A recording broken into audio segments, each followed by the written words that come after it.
Assalamualaikum warahmatullahi wabarakatuh. Perkenalkan, nama saya Muhammad Arifin Kaprawi.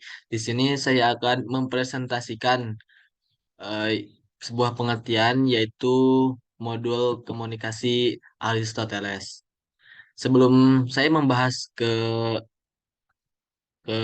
modul tersebut, saya akan menjelaskan atau memahami gitu bagaimana dan apakah teori komunikasi ini begitu dibutuhkan di dalam mata kuliah ini? Menurut saya, teori komunikasi dibutuhkan untuk mata kuliah pada hari ini karena teori komunikasi ini memahami berbagai macam pandangan dan strategi untuk mendukung kegiatan komunikasi. Bagaimana strategi yang bermanfaat yang membentuk rangka kerja yang digunakan sebagai alat pendukung kegiatan dalam proses komunikasi ini memegang peranan sebagai pembina yang memiliki fungsi untuk membentuk dan merangkai kaidah-kaidah komunikasi.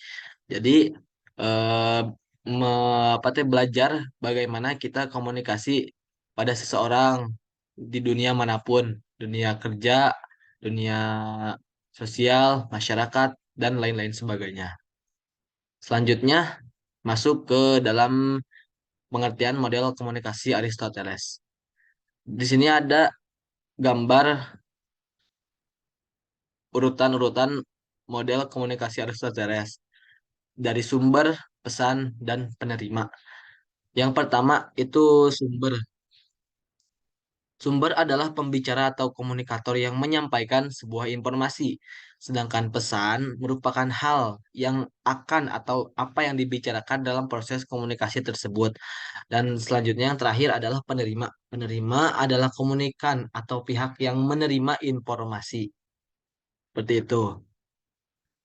Selanjutnya, komunikasi adalah suatu penyampaian informasi, pesan, ide gagasan dari suatu pihak kepada pihak yang lain. Pada umumnya, komunikasi dilakukan secara lisan atau verbal, dapat dimengerti oleh kedua belah pihak. Namun, apabila tidak ada bahasa verbal yang dapat dimengerti oleh kedua belah pihak tersebut, komunikasi dapat dilakukan dengan menggunakan gerak-gerik badan ataupun isyarat gitu menunjukkan sikap tertentu, misalnya tersenyum, menggelakkan kepala atau mengangkat tangan ataupun dan lain-lain sebagainya yang disebut komunikasi nonverbal. Selanjutnya, model komunikasi adalah representasi fenomena komunikasi dengan menonjolkan unsur-unsur terpenting guna memahami suatu proses komunikasi. Karena menurut Sunero dan Montenson, suatu model komunikasi adalah deskripsi ideal mengenai apa yang dibutuhkan untuk terjadinya komunikasi. Yang selanjutnya, model komunikasi yang digunakan oleh Aristoteles ini pada dasarnya adalah model komunikasi paling klasik.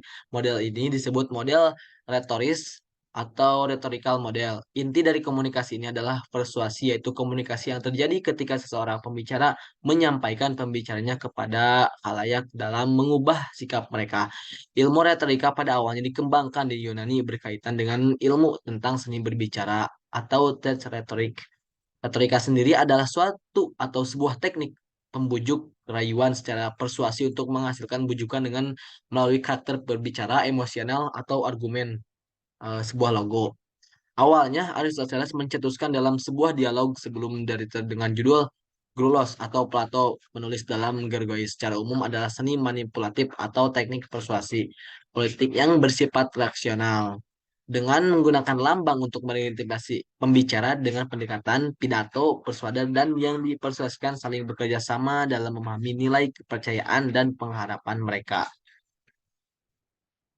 Mungkin cukup sekian yang dapat saya sampaikan pada presentasi kali ini.